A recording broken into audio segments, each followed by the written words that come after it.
I'll tell you, and then we can start. You can, well, whatever. We'll just talk and Yeah.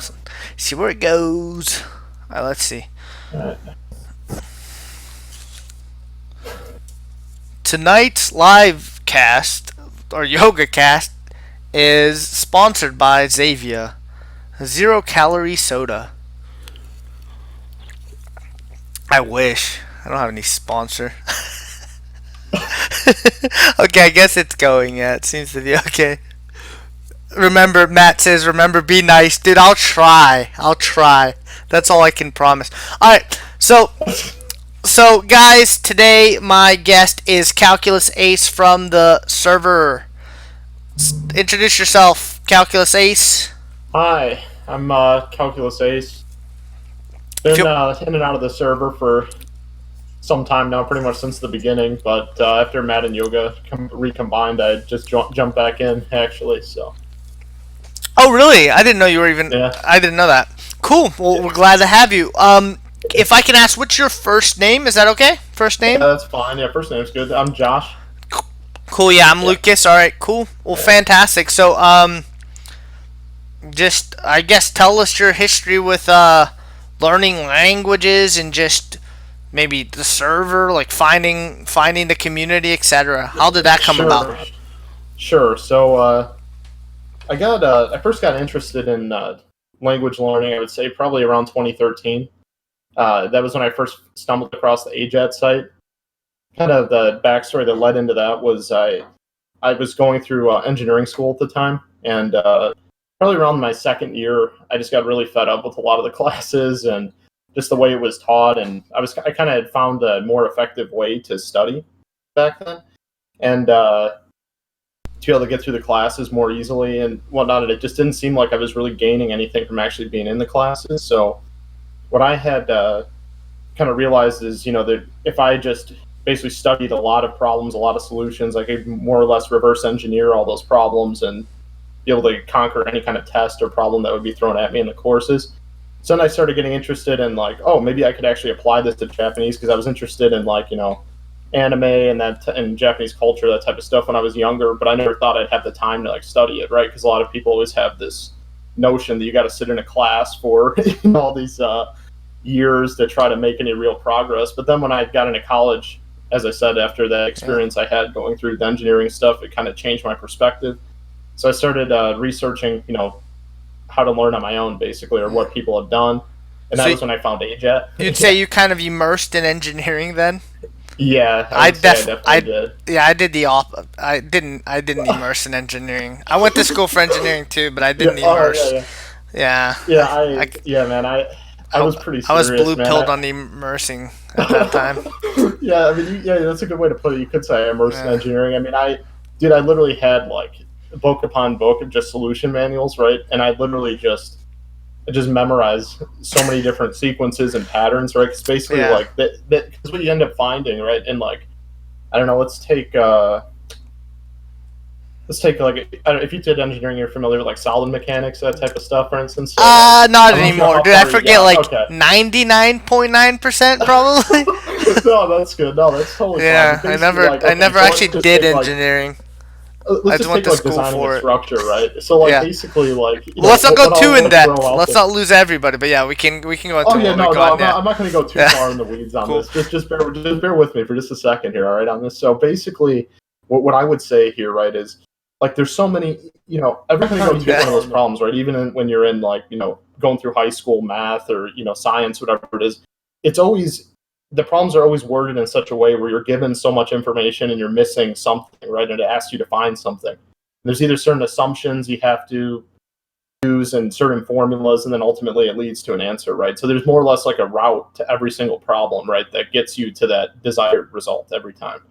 So Yeah. if you study enough of these problems, right, from a variety of different resources, textbooks, all these different things, but you have the full worked out solutions already in front of you instead of having to like sit down and just grind out 3 or 4 problems before the test. You look at thousands of problems right before you ever even get there.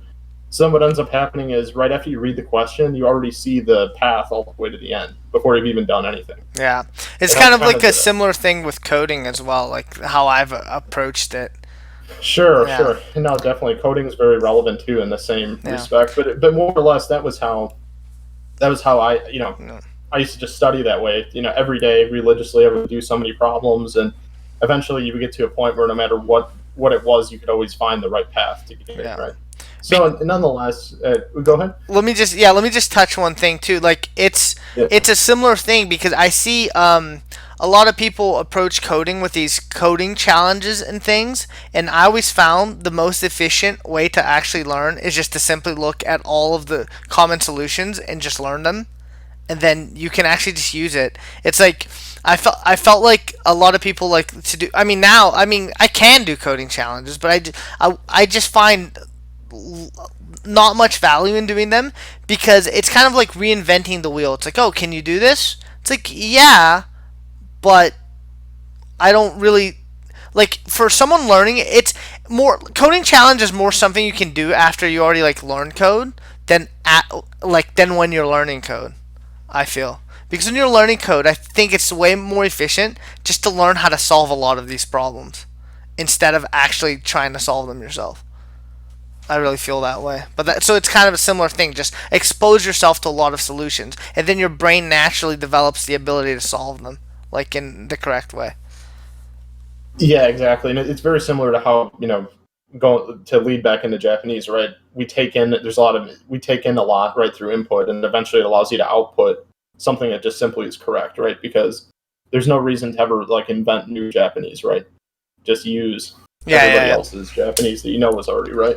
But anyway, so getting back to the story, so I had found AJET in like 2013, and I read it, and that was the first time I'd ever heard of an SRS. Like, of course, I knew what flashcards were, but I didn't even know these kind of systems existed. And when I read the site, that was kind of when I got exposed to that. I'm like, wow, this is pretty brilliant. I didn't even know this type of stuff was out there, and was really interested in it. But I didn't feel at the time I could really commit the time to it that I felt I would need to in order to really make any significant progress. So I kind of put it on Around the when back was burner, so to this? speak. This was like 2013, the Oh, summer whoa, to 2013. Yeah, so dang. it was So like what did you run 6 years ago. across at that time? The I AJAT found website. that. Yeah, I found the AJET website. Yeah, just Okay, I because see. I got kind of interested in language learning, like I said, because I saw a lot of parallels to like being able to do that on your own. Just like I was able to kind of find this way to navigate engineering hell on my own, Mhm. basically. But so I found that in 2013. I was pretty interested in trying to pursue it, but again, I just didn't think I could devote the time to it. So I kind of put it on the back burner until I graduated finally and started working, and then got back into it really seriously at that time. And of course, like in a few years later, that was when Matt started his YouTube channel, and I was able to see someone that had employed what Katz talks about on the AJAT site and actually succeeded with it, and that there were even more resources out there. I remember seeing the video where he introduced Colibri, for example, and all the monolingual dictionaries, and I was like, man, this is going to be so amazing when I finally can devote the time to it because it's just all the tools are here, So when you did you know. find So his channel then again? so I found it shortly after it was first he first started. I think it was like around 2015, when he Oh, started okay. doing more of the main channel, like AJAT tips and all that. And that was, like I said, what was amazing about that is it was like confirmation that like what Katz was talking about, there was some truth to what he was saying, because of course, as we all, discuss now, uh, his whole, fluent in 18 months thing might be a bit of a stretch, but just that the Yeah. core ideas behind what he was talking about could be used to actually get there. So it was pretty motivating to see that. Yeah, I mean And of course, it's a stretch depending on the language, but yeah, yeah, of it's course, for yeah, Asian language it's most certainly a stretch. yeah, indeed. Um, so yeah, that was more or less how that had happened. So then I finished school in 2015 and started working, and then I started getting everything set up, getting my Anki going, and that was kind of and Matt had also released that video, saying that this is it, I'm done. And I'm like, oh man, this is this is gonna suck, Oh yeah, because I the three basically hour video. yeah, the I 3 hour, forgot yeah, about that. I watched the whole thing, because Matt wasn't, as we Matt's talked about, he wasn't in the best place at that time, Classic, so a classic. yeah, the 3 hour video, but so like I said, I kind of went out on my own at that point, and that was actually um how I had found the Tonga books. So that that idea that a lot of the newer people are using now. I had actually figured out a way to use those books effectively when I was in visiting Japan, actually. So I had been acquiring like a large number of books because, again, that was kind of my background, right? In engineering school was like, oh yeah, okay, if I just get the right book, the right, Not too many the right learning books, though. Yeah. yeah, you can never have too many, right? No, But the I mean one not problem, no learning books. I don't know. I don't know. I mean that wouldn't no, necessarily be my take, but oh yeah, for that's sure. I fine. mean, well, Yeah. the thing is, it's like again, I kind of go getting back to it. I mean, I came from that background, so that was kind of where I was Yeah. at Yeah. I with it. got And you. the thing is, like, there are some books that are effective and useful, right? And other No. books Yeah. that I it's mean, like, why own it, you know? And I definitely was not one to say just dive into native material right away. I wasn't. I was the type that just ground out like an entire grammar book before starting any kind of yeah, and native. That's what I it, did. That's what I've done in every language, and I like that way. yeah, no, oh, for sure. I don't disagree with you at all. I mean, that's kind of how the approach I had taken for a while. And like I said, that was why I found those Tonga books that are real easy to access, and kind of jumped in with those. And I did the N5 and N4, at the time. And again, because it comes with the audio, the sentences are nice and easy. And then uh, it's funny because I know you talk about doing Kanji Odyssey. That's actually something that I've Oh used yeah, Kanji but Odyssey also, yeah, 2001. yeah, yeah, because that thing, like, I did it. some of the words may not feel like very high frequency in, like, let's say, like, anime, that type of stuff. But one place I do find that the stuff I learned in that to be pretty useful is in News. yes, newscasts, newspapers, that Yeah. type of stuff. It's extremely relevant words in there for that. Yeah. I would say my comprehension went up significantly after going through that. When I'm watching the news or any of that type of stuff.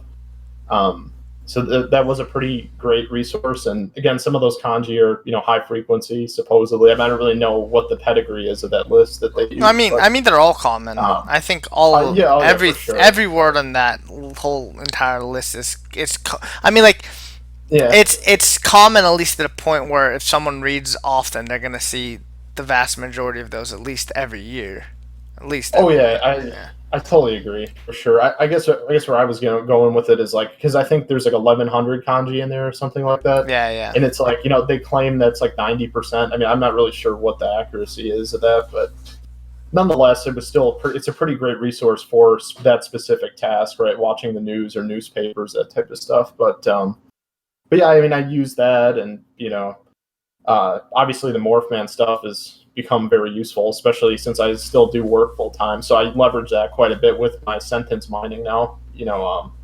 More or less. Again, my path to sorry to kind of going in circles here, but I No, started it's all with good. it started with the Tonga books. Did the first two of those, and then had Kanji Odyssey going in the background, and then also going with starting to mine sentences. So I kind of the way I look at it anyway, at least the earlier stages, right? It's kind of this like 2-lane approach, right? Where you have like this stuff that is pre-made and it's just there, and then you have your mining stuff, right? The stuff you're getting from your actual immersion content. So whether that's subs to SRS stuff, books, whatever it is you're doing. But the way I see it with Morphman, it's too easy to just add free stuff. So even like the core 10K, right? Like even to this day, I'm still like cleaning up the rest of those that aren't fully comprehension because they're basically free words. So I just have all the sentences in there, right? Have you And then done I can just sentence mining like so far? so what I'm saying is Yeah. so I mean I'm Okay. still Well. doing sentence mining, right? And I'm doing monolingual right now. I'm kind of getting fully into monolingual. I'd say I'm pretty much there for monolingual. I just once in a while still have some dictionary words to clean up, but that's the main thing that I am working on now is trying to get past that. And also I've been doing Dogen's course for pitch accent um, as well. Uh, Trying to get more into that and understand a lot of those things. And I gotta say, it helps like that course. Like I was thinking about it a lot right recently, and I feel like I could have gotten into that earlier. Going through at least the content he's put out and whatnot. But Yeah. I do definitely find myself really starting to uh, totally agree with what Matt's like said like toward the beginning that like pitch accent study is a lot more effective once you're kind of monolingual, and I definitely agree with that at this point for sure because I don't think that a lot of the ideas and the content would stick as well if I hadn't, immersed as much as I have in Yeah. Japanese and studied as much as I have. If you have some Because yeah, having some yeah, background would help, I would imagine. yeah, because there's once in a while like Dogen will show like he'll show a word that like foreigners, mainly English speakers, i.e., right, that they'll try to say the word and they'll say it incorrectly, right? And Just by like default, he'll yeah. yeah, just by default, and he'll show what that sounds like, and then he'll show the real one, and it's just like there's this click, right? Just immediately the second you hear the Yeah. difference between those two, because you can even find yourself like if you try to output too early or just reading your Anki cards, you're like, holy shit, I've been saying it this way the whole time and just hadn't fully internalized that I was right. For example, or my perception of it wasn't what I thought it was. Yeah. So I definitely think that you definitely need so much. You need to take in so much before you can really appreciate what is going on. I It, think with it. yeah, for sure. Like in my case, like I mean, I had heard briefly of pitch accent, but I paid like during my learning like journey, I guess you could say. But I didn't really pay much or like any mind to it, or as like I didn't integrate it into um, my learning process, and that was largely probably although I followed like quite a few different methodologies when studying. I would say this was particularly because of Katsumoto saying that you didn't need to learn that. I don't know if that's what he said. I don't remember exactly. Maybe Matt's in there. Matt, did he actually say you don't need to learn it? Because I remember finding someone actually told me you didn't need to learn it. I think that was probably Katsumoto. And like later, meeting Matt, and then because it had originally been decided that I would be going back to Japan. I was supposed to actually go back to Japan before now, but some plans have changed. But so that's when I decided to get back into studying Japanese. But I actually haven't gotten back into it yet because the plans of going to Japan are kind of on hold. So I plan to do it more in the future. But I have familiarized myself some with pitch accent and talking with Matt, and then you know also beside I mean through discussion he familiarized me with pitch accent, and then I also just did look at some information on it myself, but instantly I realized it's like, oh wow, like it's I don't know, it's like being, I don't know, not deaf, but like hearing the like you have like you're like hard of hearing or something like that. It's like a disability in a way because you're not really hearing accurately because your mind just doesn't pay attention to it at all. So like for me going from someone who's already fluent and then just being like really introduced to it, it was, I instantly realized that there's absolutely value in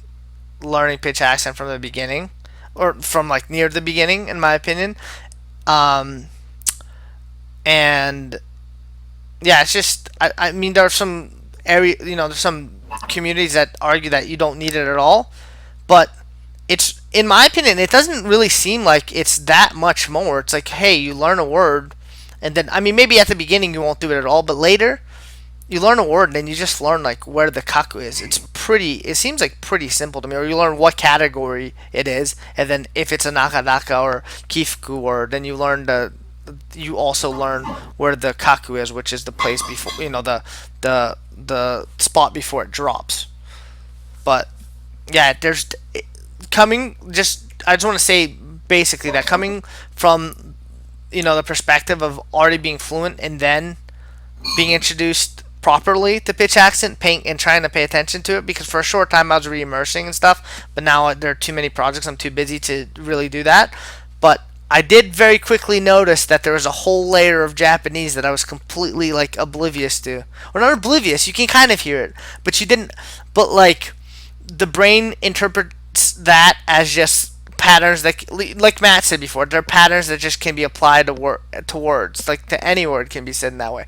But then later you understand, oh, and then you hear it over and over. People are consistently saying words this exact way over and over, and I'm not. That's an issue.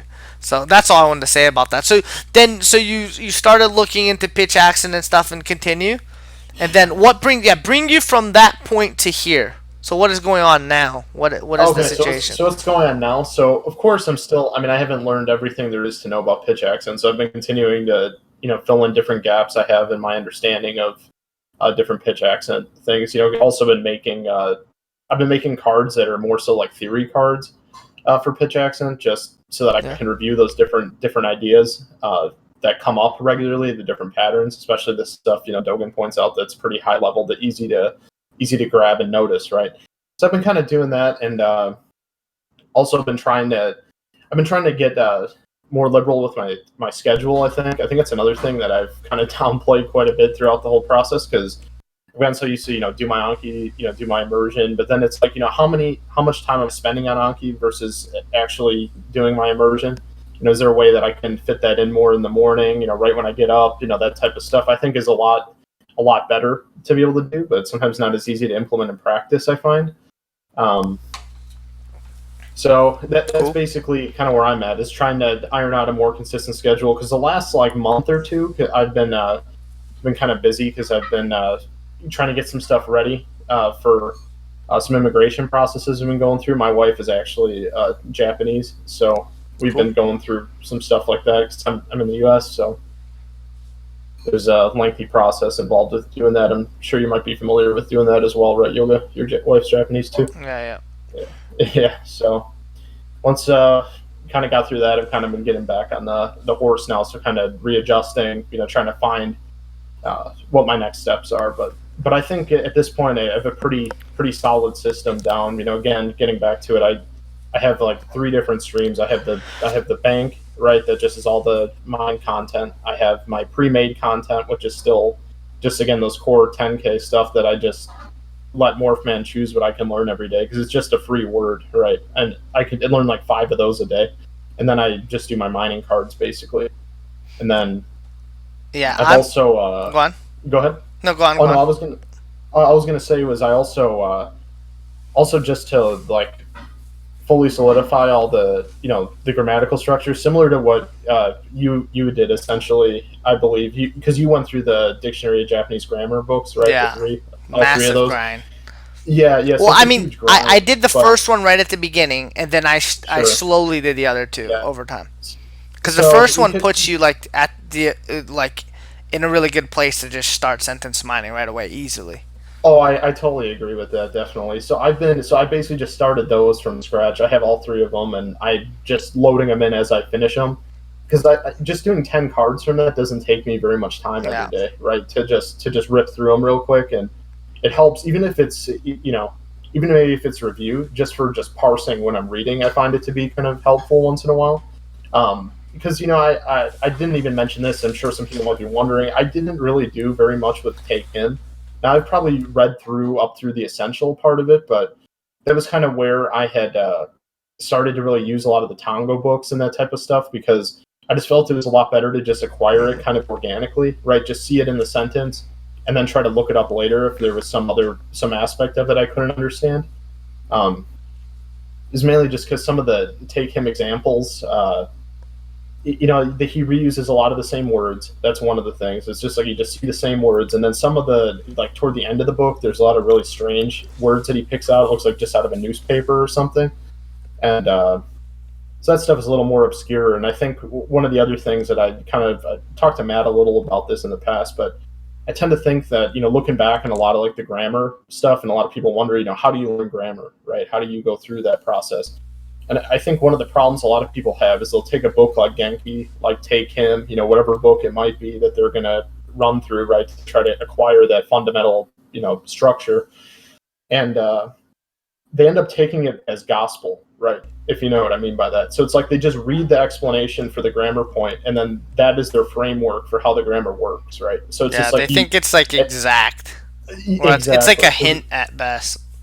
Yes, yep, you hit it right on the head, Yoga. That's exactly right. It's like a hint, right? Because what you end up realizing is you keep immersing and you keep mining more sentences Yeah, and the seeing, nuance is seeing not these things. in. It's not like encompassed Yeah, within the explanation usually. Sometimes I think the explanations can be pretty good where like where yeah, it contrasts it with other grammar points, and then you can kind of see the nuance, but you won't actually understand. Like you can understand, oh, there's a difference, that there's a place, there's something I should pay attention to when I see these structures used, but it's not really something you're going to learn without like seeing hundreds of examples by actually immersing. That's when you actually acquire it. It's just like it's another hint for like when you're actually doing your immersion, I'd say.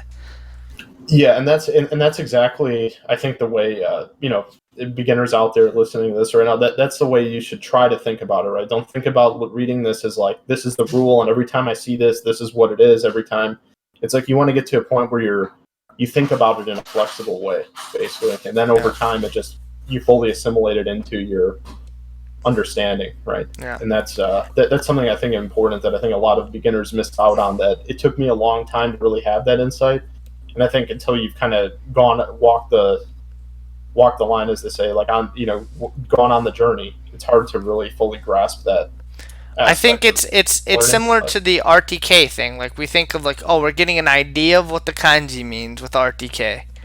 It's kind of like that, except maybe you get a slightly better idea than RTK. yeah, But it's like sure, that. sure. It's closer to RTK than like one for one. It's not like, oh, this word means exactly this, unless it's a noun that actually just means exactly that. But it's closer to like the RTK like hint than it is Yeah, to like an exact thing for words that aren't concrete nouns. Anyways.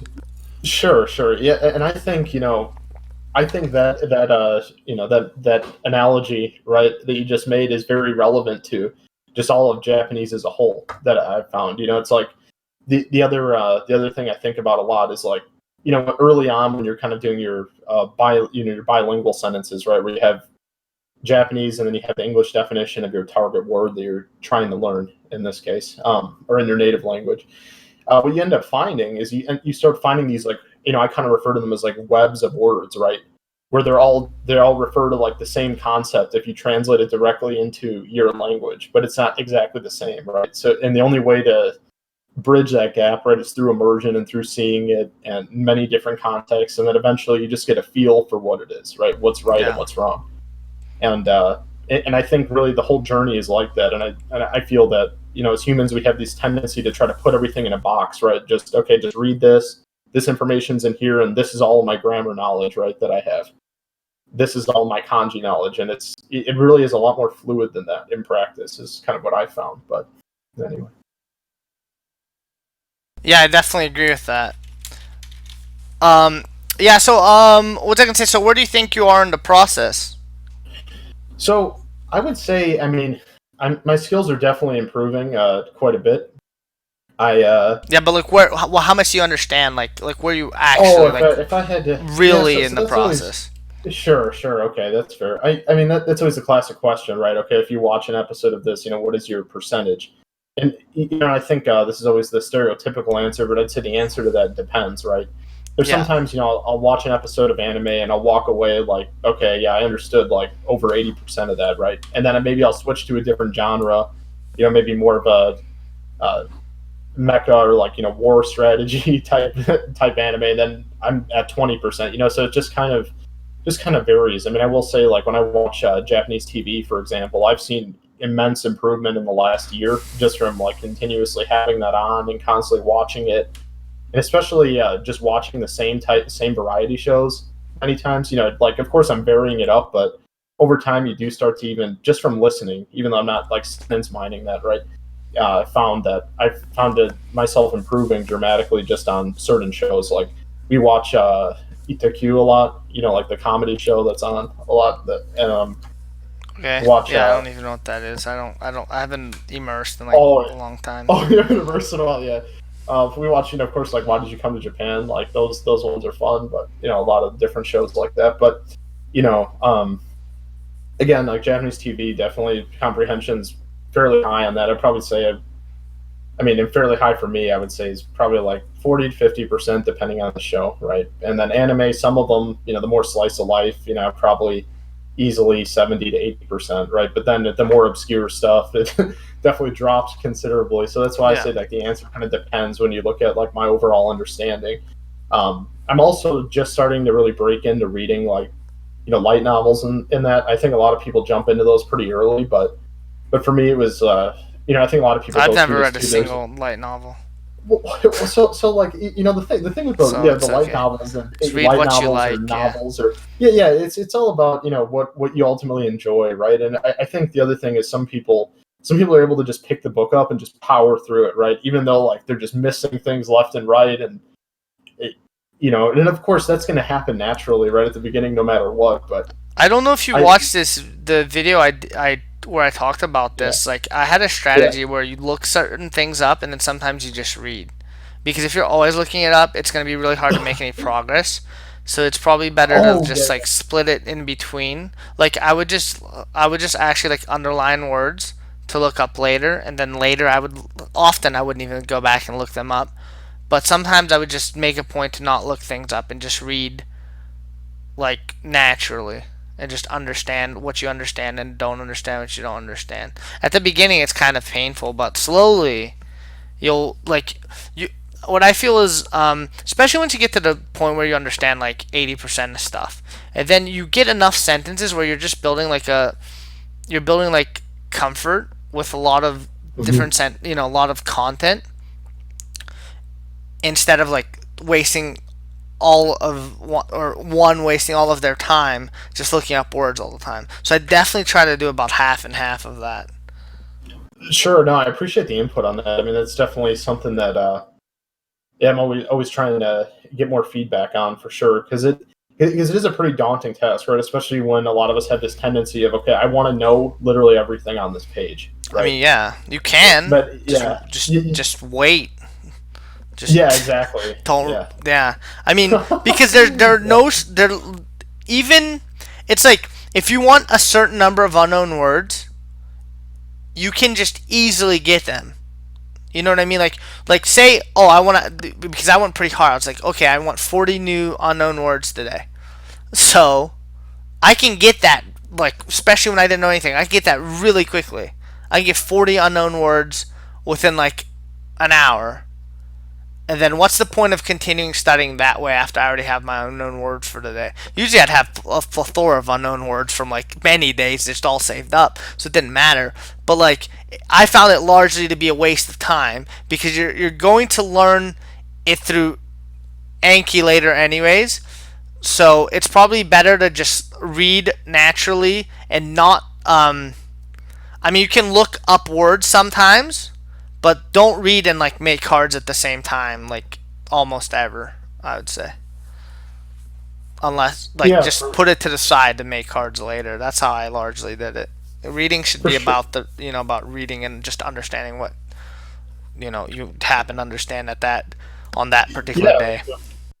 no, that makes a lot of sense to me. I did actually just in here, while you were talking, I did think of one other thing. I was kind of curious to get your perspective on it. Anyway, uh, one of the big things that I found, right, and I think you had kind of you touched on it a little bit when you were talking about the whole Go on. RTK issue, right? Like, and that was something Matt and I talked about a while ago, right? That if you do RTK the traditional way, right, without a really solid framework for Japanese, what ends up happening is like the story fades away, right, and then you end up just being able to go I'm like one of the keyword to rare few kanji. people who like succeeded with it, and I didn't really have that much. I'll be honest, but I Yeah, mean, I've heard that it's really bad, but I'll be honest. Like I didn't have that issue. I repped it for the whole 3 years I was studying. I repped my RTK. But oh, I know what I did though. I slowly put Japanese on my cards. That's what a lot of people don't do. That's what I did. So yeah, no, that's why I think I was able to just continue naturally. sure, sure, and yeah, I definitely think there are probably some things that can be done to mitigate it. But I guess the reason I was mentioning the RTK thing again is it kind of leads into this next thing that Go on. I really wanted to hit on here. So after that whole thing was kind of discovered that some people had those issues, right, where you kind of didn't have that framework and it would disappear over time because you're like acquiring a new skill, right, essentially in the middle of it, where you can go keyword directly to kanji. You no longer need a story, right, and that's why ultimately now we practice lazy kanji at the beginning, right, and do maybe the first Hmm. 1,000 or whatever that number is. But I almost think that over time, having done a lot of sentence mining now, right, from anime and other sources, I find that a similar thing can happen sometimes, because there's like, at least my perspective, right, it feels like sometimes there's a critical point when I'm repping a word, right, in a sentence that I'm trying to acquire this new word, where when the interval starts to grow to a certain degree, right? Sometimes I just don't encounter the word in my immersion, right? No matter how many hours or how much time I try to put in there, I just really want to encounter it, right? Because I think we've all had, those of us that have done this for a while, we all have that experience, right? Where there's some word that I know I was priming in Anki, right? That when I was immersing, it finally, you can hear it pop out. And like, that's the most fulfilling thing, right? Because you went through the whole process of acquisition of that particular word. And one of the things that I've kind of, postulated on and wondered about, right, is in what I've seen happen to me is sometimes I'll be repping a word for a while, right, that I mind, that I just determined myself that it might be valuable. And the interval grows to such a degree, maybe let's say 2 months, right, 2.5 month interval. And I still have not encountered it at all in my immersion. So then what ends up happening... That's going to happen often, especially later.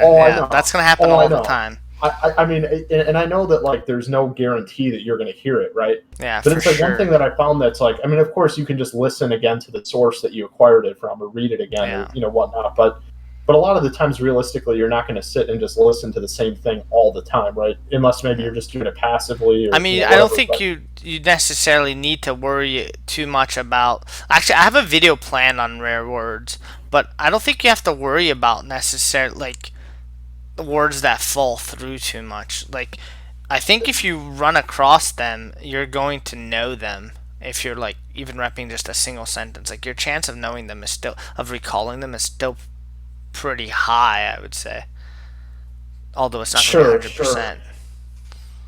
It's no. I mean, I think even then you're right. Perhaps you'd still feel familiar. It would feel familiar to you, right, if you repped it enough, but I guess I guess what frustrates me sometimes with it, and what I found for myself, is once in a while when I hit that point, when I don't hear the card, I don't see anything in it, and I would think that this is a fairly common word, but it just doesn't appear, right, in my immersion at all. So then when the card comes back up, it's oh crap, can't remember the reading, or the accent, or whatever it is on there I'm trying to recall. So then, of course, I end up failing the card, so I see it more frequently, but then it's still doesn't come up. And of course, I guess the solution could be I just delete it right at that point, because it's what the hell's the point of looking at this? Yeah. But I mean, you could just reset it if you really want to. But I mean, the key is not to when in the actual act of repping, the key is just to be quick. It should be just quick and dirty. I pretty much understand it good enough. Pretty much don't. I mean, if you get it wrong, just erase it and then let it come back up, or you can maybe reset it or something like that. No, I mean, I appreciate the insight on that for sure. I mean, if it's a word that never comes up, you can consider deleting it. But if it's I don't know. I mean, you could probably just delete it, to be honest, because it'll eventually come up if it's important. That's also a thing you can do. I guess that is the argument. That's probably what you should do if you feel any pressure at all to just keep failing it over and over. It's probably just better to just delete it, just for psychologically speaking. That makes a lot of sense to me then. Yeah, because sometimes I guess what I'm trying to say is it feels and of course there's no way to guarantee it, that there is some critical time where the word is primed enough where you're ready to acquire it, and then you just miss it. You miss the opportunity to do it because it just simply doesn't come up, and then you delete it, and it's kind of this cycle, right, of that happening when you're unable to always get. Has this happened often to you? Well, I would say one of the reasons this happens, at least from my perspective, right? Yeah. Is I think a lot of it comes down to how many hours you actually have to immerse daily. Yeah. Because I think, it just comes down to time, right? So it's how long that matters greatly. So how long do you have to actually, how many opportunities do you have in a day to possibly see this word? Right. Of course, even if you immersed 12 hours a day, there's no guarantee you'll see the word, right? But sometimes I just, it's incredibly frustrating that does happen, and that's why sometimes I've thought that I wish there was a way that the SRS itself could be dynamic, right? If you know what I mean by that. So instead of when I'm repping when I have a target word, it could switch the sentence or something.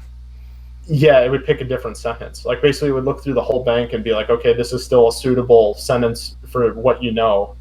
and it also contains this word, I'm going to show you this sentence instead of literally the same sentence every time. Yeah, that could be like that could That be an idea. Matt and I have talked about something similar to this. Yeah. So I've thought of, I've thought maybe that perhaps could mitigate that happening as much, right? Just because you're seeing it in a fresh context every time instead of only in that one sentence.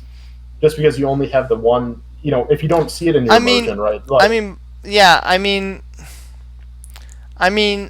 I don't necessarily because, in my opinion, I really like the idea of building up a solid usage example. Like I always found it really useful because when I do see it, like if you have a word in your head and then you see it in your immersion, then it gives you either a chance to like say, yeah, this usage is the same as the usage that I have in my Anki deck, and it's the same one, which in that case will reinforce it. But you can either, and then in the case that it's a different usage, you can just like contrast it, which also reinforces both. Oh, this is a new usage in contrast to the one that I have a very good grasp on. That's why I kind of like like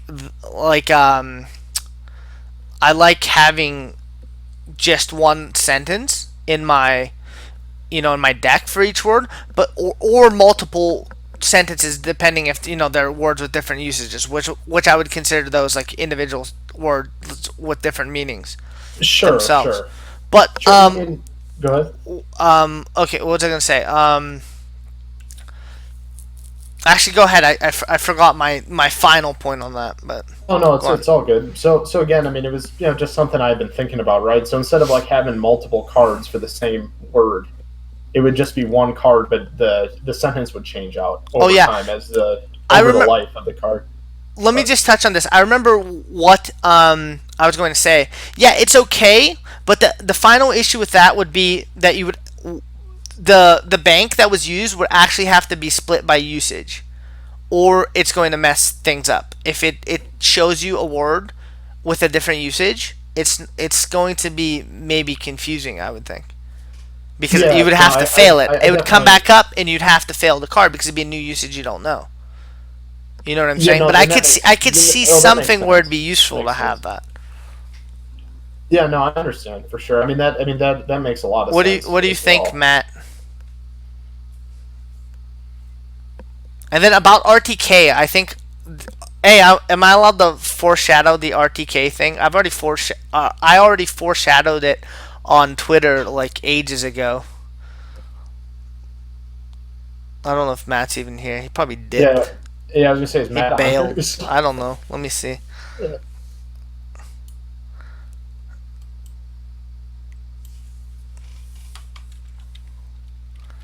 Are you on here, Matt? If he's not, but anyways, yeah, cool.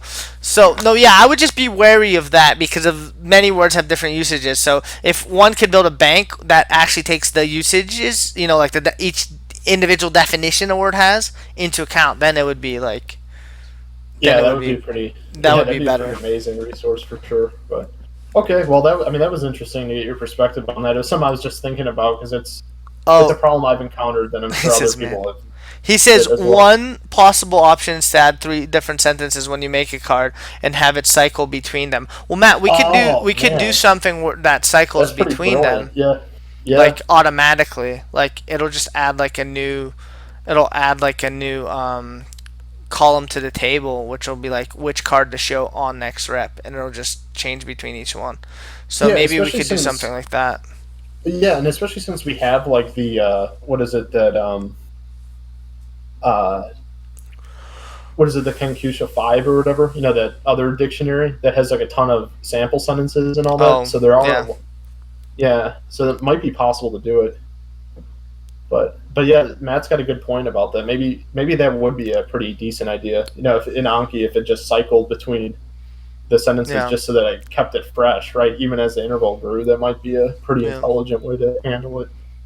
Huh. Yeah, and Okay. you could maybe there could be an add. I mean, if that's I mean, I would have to think more about that personally to Sure. see.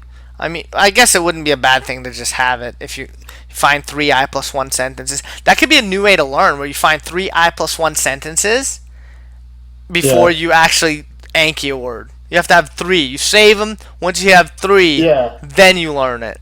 yeah, And and honestly, that'd be kind of cool. That'd be kind of cool. You yeah, find yeah. three, I and mean, then that way you'll probably naturally learn more common words sooner. It's actually kind of there could be something to it. because the thing is that would set a threshold, right, as to whether the word is valuable, right? If you can't find three So yeah, sentences, yeah, it's actually kind of a cool idea. Actually, I'm yeah, not hating. I'm not hating too much on it. yeah, okay, huh, interesting. Wow, Yeah, but it those would have to be like an automatic like sentence bank where it does it yeah, like automatically. wow, Another thing to interesting. mess Well, I'm around glad I with. could share that idea. Yeah, Anyway, it was something I had thought about that might be pretty useful. So, yeah. All right, hold on one thing. Well, Matt and I have thought, mind you, Matt and I have already thought of something quite similar. If you remember what I'm talking about, Matt. But yeah, it's a little. I mean, it's slightly different than this, but it's still under the same idea that you should rep with different sentences. Let me read the comments really quick. I'll read them out loud. Another thing to mess around with for the same problem is to set the new interval to 100%, and you just start failing cards you haven't fully acquired after a certain point. Doesn't Morphman kind of do this for you though? And then Yan says, I already made a plugin that alternates the display of audio reading on the same card each time you pass the card, but it's not compatible with mobile usage. Using JavaScript was an issue because of how audio is handled. Yeah, I know about that, Yan. Morphman is parsing is too simple for that to be practical. I mean, on finding common words, not on the swapping thing. Okay. So a final thing. Should I touch on the RTK thing, Matt, or should I keep it? A little something I'm working on. It's not quite done yet, but it's just the idea being that not to use RTK and use something use I mean, I don't know, up to you. Yeah, I'll just say a little bit. It's just going to be another way to learn it based on after someone's already acquired Japanese, they'll instead of doing RTK they'll do this. So but you can do an no, RTK order. There'll be several different orders that you can do it depending on how you'd want to do it. Probably RTK order is the best way because it would be to learn how to write kanji, but you don't. I feel like it's something that people don't necessarily even need to do if they don't want to. But if you want to fully acquire a language, I would think you'd probably want to learn how to write it at least to a certain degree as well. But okay, I think I should do questions now. Any questions that you have for me before I go on to questions from people? oh, me? Yeah, I'm Yeah, sorry. you. Yeah, so I mean, that was actually the main thing I did want to ask you was that, but I think I did have one question. I was kind of curious how you got into coding because you said you did engineering for a little while and then you kind of swapped over to doing coding. That was, I guess, one thing I was curious about. If you haven't already answered that before in one of these. Well, what I did is I did engineering. Then I went abroad. I really liked living abroad, so I just stayed and just and I kind of got hooked on languages. So I learned languages for a long time. I've actually throughout my time learning languages, I started coding twice before because I always had the intent, like I always had the, like I was always interested in learning code because I feel like it's a freeing technology because you can do things just kind of like wherever. If you know how to code, you can code wherever. It's not like engineering. That's why I never liked about engineering. It's like, yeah, you can engineer, but you need a huge firm to actually like do something, do something Yeah, meaningful, I'd say. So, sure. which is fine, mind you, which is fine. But for the kind of lifestyle of being a language nut at that time, it really didn't fit. But anyways, each time I tried to learn code, I just found that I couldn't do language learning and code at the same time because they just weren't compatible. So I ended up choosing the languages each time. But then finally, I was getting, I was like 26 or yeah, 26 at the time, and I realized, oh, if I don't just stop learning languages and learn code, I'm never gonna stop learning languages. So I stopped learning languages and just learned code only. I mean, I did some reps for a while for like Chinese and stuff, and but I didn't really. I wasted way too much time with that, to be honest. I should have just done that on code too. And then and then unfortunately, I had some. I'm gonna make some videos about how I feel once you learn code. Mind you, I would just consider myself fluent. I'm definitely not native level yet. I have a long way to go. I'm actually planning a new spurt of study into code, like all pretty much all day, coming up pretty soon. To learn some new stuff, so that should be good. But I did make a lot of mistakes too, because I didn't know exactly how to approach some things where they differed from language learning. But overall, I feel, I mean, this just like an immersion sort of approach can be used for code. It probably can be used for anything, but yeah, I use like an immersion sort of approach to learn code. And I mean, pretty much I always, so your question having been what got you into it, I was always interested in doing it. I took some classes in code in university. They were whatever, but they weren't very like interesting or in depth, or I don't know. They weren't much of anything. But so even then, I was interested in code. Like I had been interested in for a long time, but languages just kind of possessed me for a while. But I broke free eventually. Yeah, Anything else? no, that's cool, man. Yeah, that's good that you're able to find those parallels to jump into it. Cool. Yeah, I guess that was really about it, man. I just wanted to run that idea by you, and I was always curious how you got into doing code, so that was the main thing I had for you.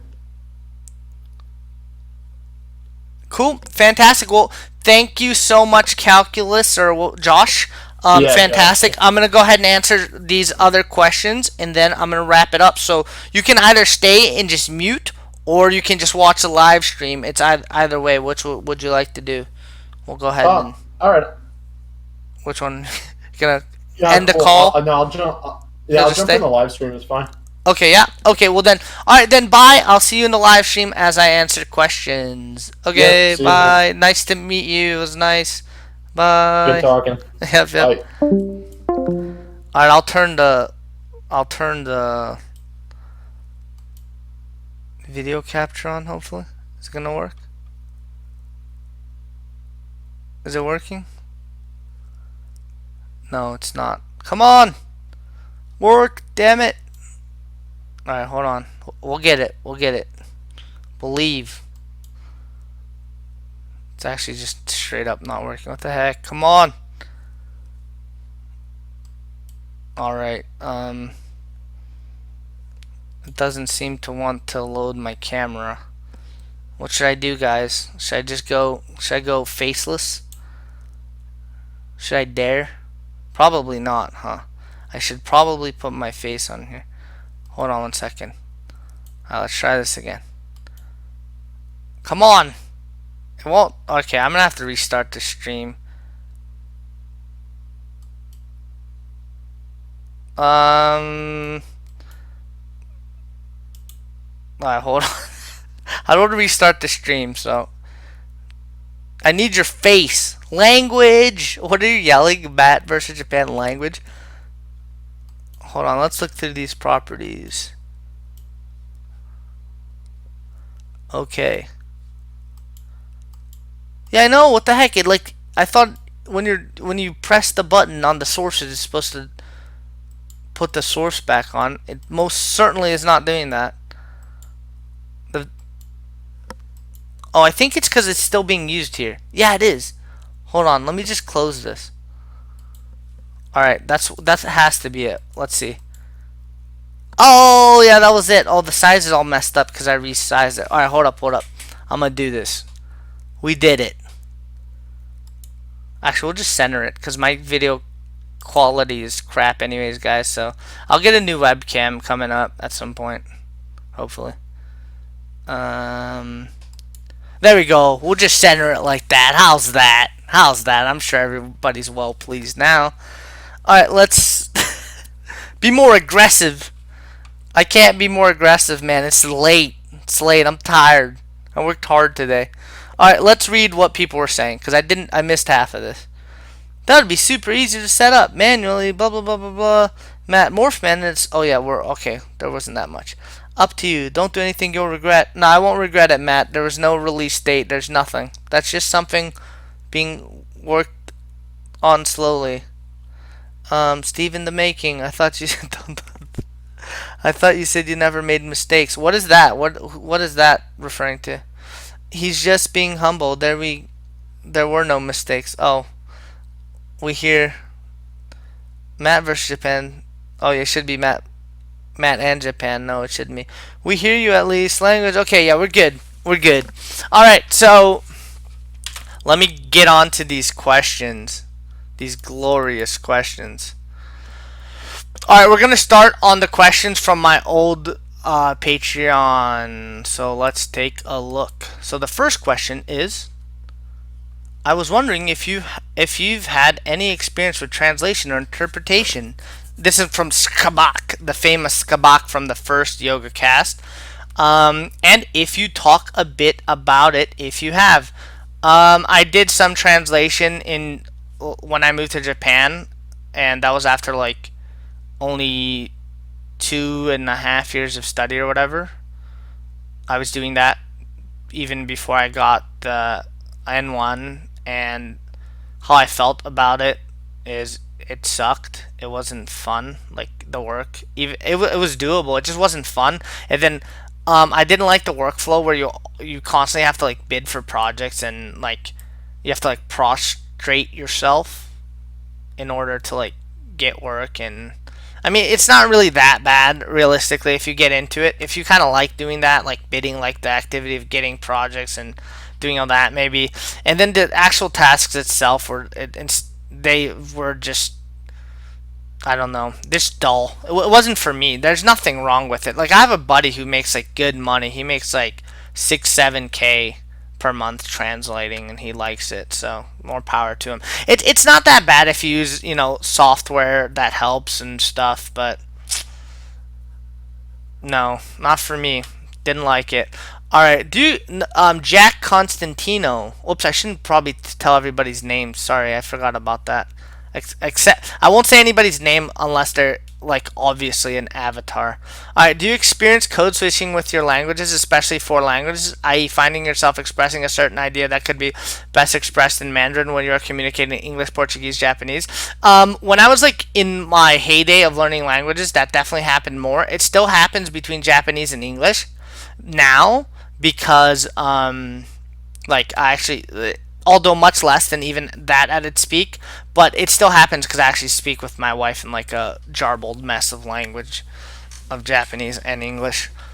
Like so that happens much more, but like we'll interchange words mid sentence and stuff, but it doesn't happen so much. But I think it happened a lot when I was actually studying languages, pretty much not pretty much. Let's be honest, pretty full time. Full time. Let's be honest. I was pretty into it. Full time except for work. Work and leisure. Actually, in China, it wasn't that bad. I did a lot of leisure activities, which I'll talk about if I ever get around to doing that series. But I've been busy, boys. So, all right. Do you do yoga? No, I don't do yoga. The name was really random. I was playing games online, and I had a really offensive name, but my friend's girlfriend was going to play, and then I was like, I probably should take off that really offensive name, which I'm not going to say what it was, but I found it decently funny. It wasn't that offensive. It was a little sexual, but not in a funny way. In a funny way. But anyways, so I changed it to yoga pants just randomly, and then now I'm yoga. Literally, it's pretty random. Yeah, because I just happened to join Matt's Discord server with the name, and then I just happened. There might be a rebrand in the works at some point, guys. Maybe I'll just go with my name.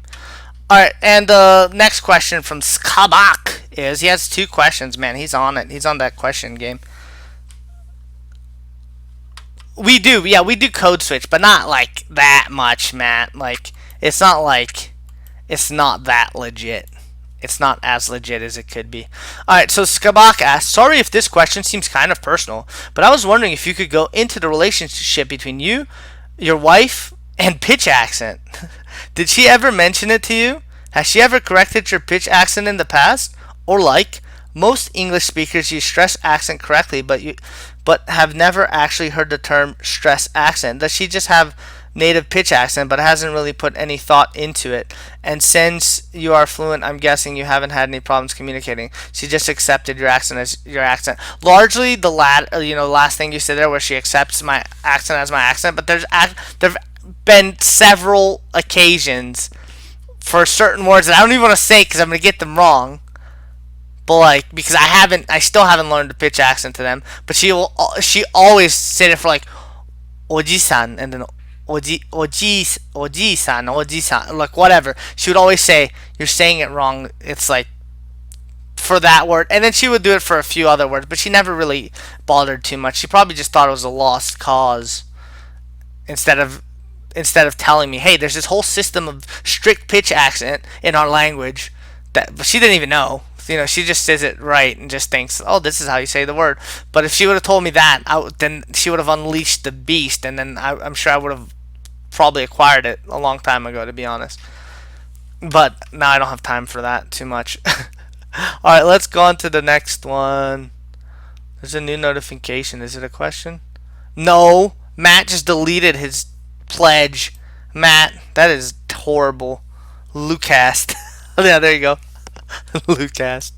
No, we'll keep with the YogaCast theme. Okay, so now the next question's on Matt's Patreon, or not Matt's, the MIA official Patreon. Right? Let's see.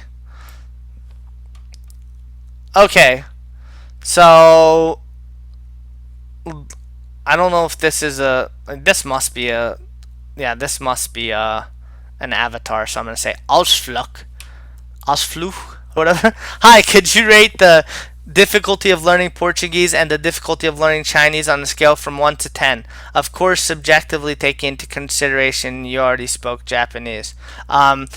Portuguese is probably a 1 and Chinese is probably a 10 on that scale. They probably differ that much. The MIA, which I am a part of. Yes, that's correct. You mean MIA deleted its pledge? Oh yeah, I forgot MIA deleted its pledge. Yeah, you're right. I didn't even think about it like that. Yeah, it's because it's still new, Matt. It hasn't sunk in.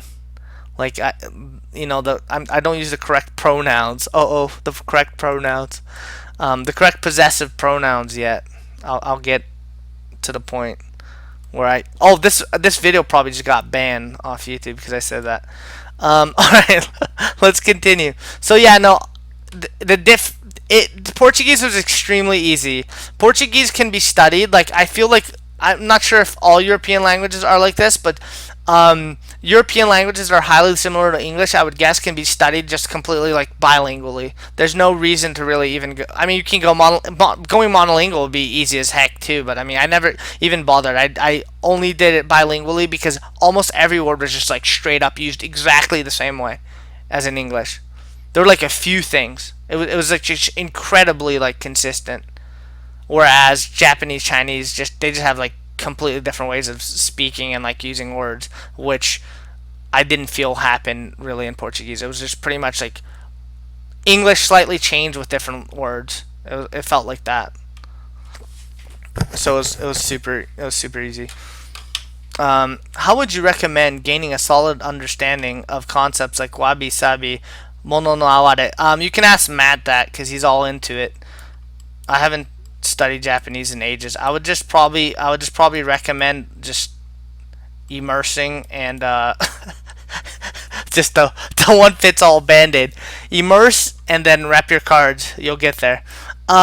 Just MIA stage 1 balance path. How much progress can I expect in 1 year if I do 2.5 hours listening, 2 hours reading visual novels, and 1.5 hours Anki, around 25 cards a day? Wow, you're getting it in. That's a lot of work. That's what, 5 hours? My goodness, you're not kidding. Or not, 6 hours.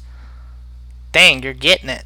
Probably lots of progress. I mean, I don't know.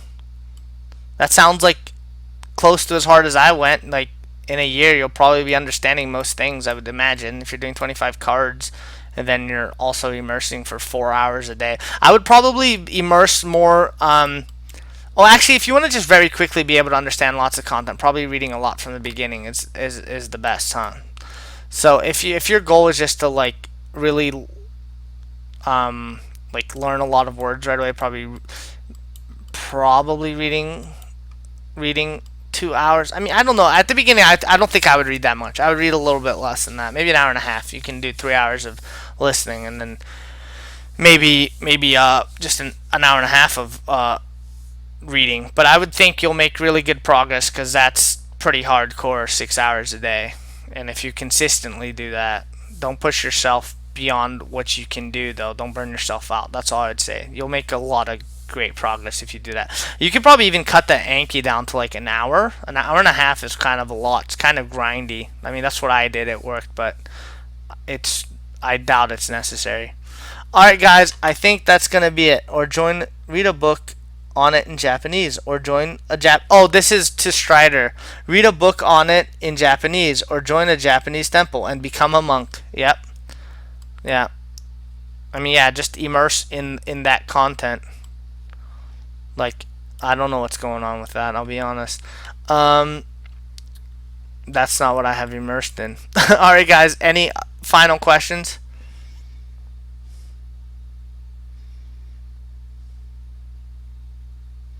Yan says that's a lie. It's Matt's immersion approach. Oh, I didn't know Matt promoted a lot of the things where we promote mass immersion. That's cool though, dude. Um. So, any question? 1, 5, 4, 3, 2. Yoga just got another patron taken down. Rip. Patreon taken down. Rip. Okay, guys. I think we're good then. Bye. Thank you for watching. Let's keep studying hard. Oh yeah, I'm over here. I forgot my camera's over here. Keep studying hard, you savages. I'm sure you will succeed. Bye now. Bye now. Where's OBS? Right here. Or is there's a new comment? Oh, just later. All right. You savages, take care. Bye.